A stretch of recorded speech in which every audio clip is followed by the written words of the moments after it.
Well, we got a new little idea. We're taking some bread that we have. This is ancient grain, whole wheat bread with some oatmeal on the top. We got some eggs, we got some milk, we got a couple frying pans. We got a bunch of different berries. So I'm thinking maybe we'll do a little French toast platter with fruit. Let's see how it goes. All right, we put 8 large eggs. It might be too many, it might not be enough. We'll see how it goes. We got some 2% milk. So, I was told once by somebody, I think it was my Uncle Frank, that the best French toast is actually about half and half, eggs and milk. So that's what we're gonna do.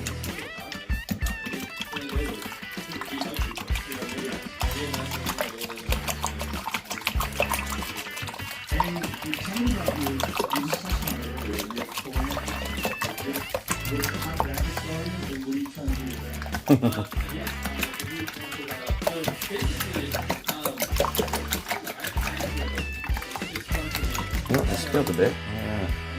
Lick it up, buddy. Most dogs love eggs. He's all over it. Alright. It's a pretty good mix. Yeah, we probably made way too much. But, trial and error. This is how you figure stuff out. So what we're going to do is we're going to heat our pans up, low medium heat. That's like a 4 out of 10. Or if you got a 1 through 5 like this one, it's about 2. We'll heat that up. We'll melt some butter in there. We'll now the most ideal way I believe to do French toast is to leave the bread inside the egg mix until it soaks completely through. I do it a little quicker than that. Sometimes I add cinnamon right to the egg mix, but this time I'm going to wait till they come out. I'm going to butter them on a cutting board, add the cinnamon on top, and then slice them into soldiers, which is just basically a strip, a strip, a strip, a strip.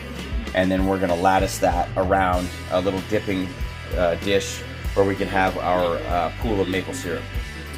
And then around that lattice structure, we're going to place a moat of Mary Bedley or a berry medley, whatever you choose to call it.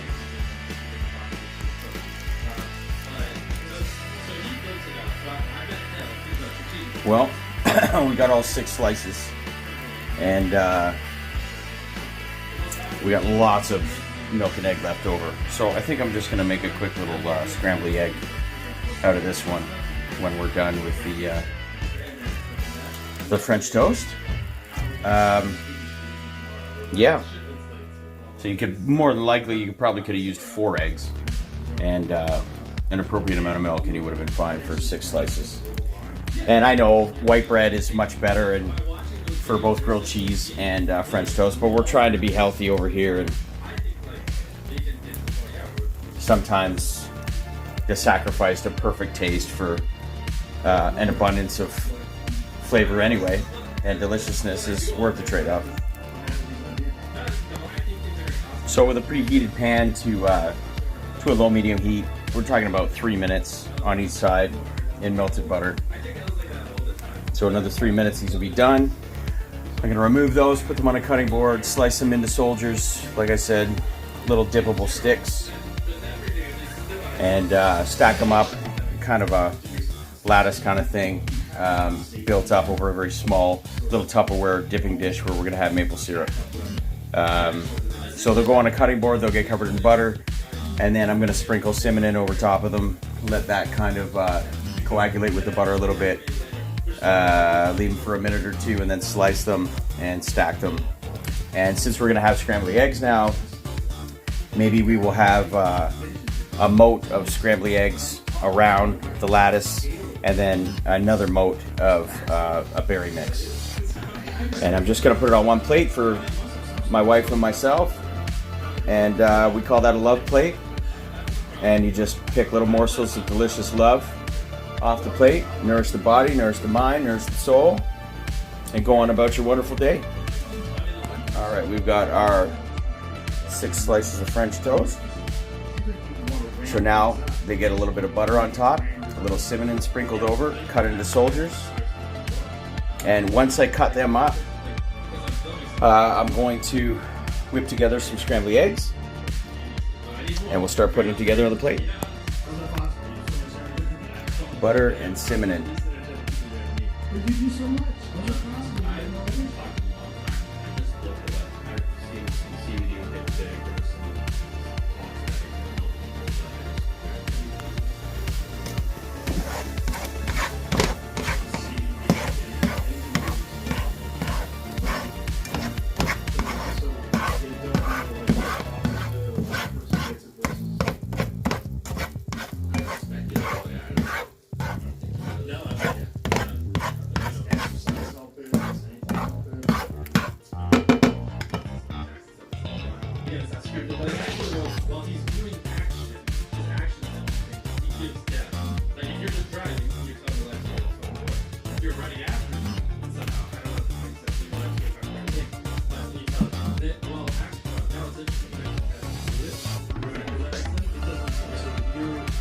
So that's really is what you were trying to do is you're trying to just you have an accomplishment. This is what you're trying to do. Chase your guys, but you're even post production, post publication. Happy Sunday, everybody. Lazy Sunday love plate. Scrambly eggs, Mary Bedley, 12 grain French toast with butter and cinnamon, and real Canadian maple syrup.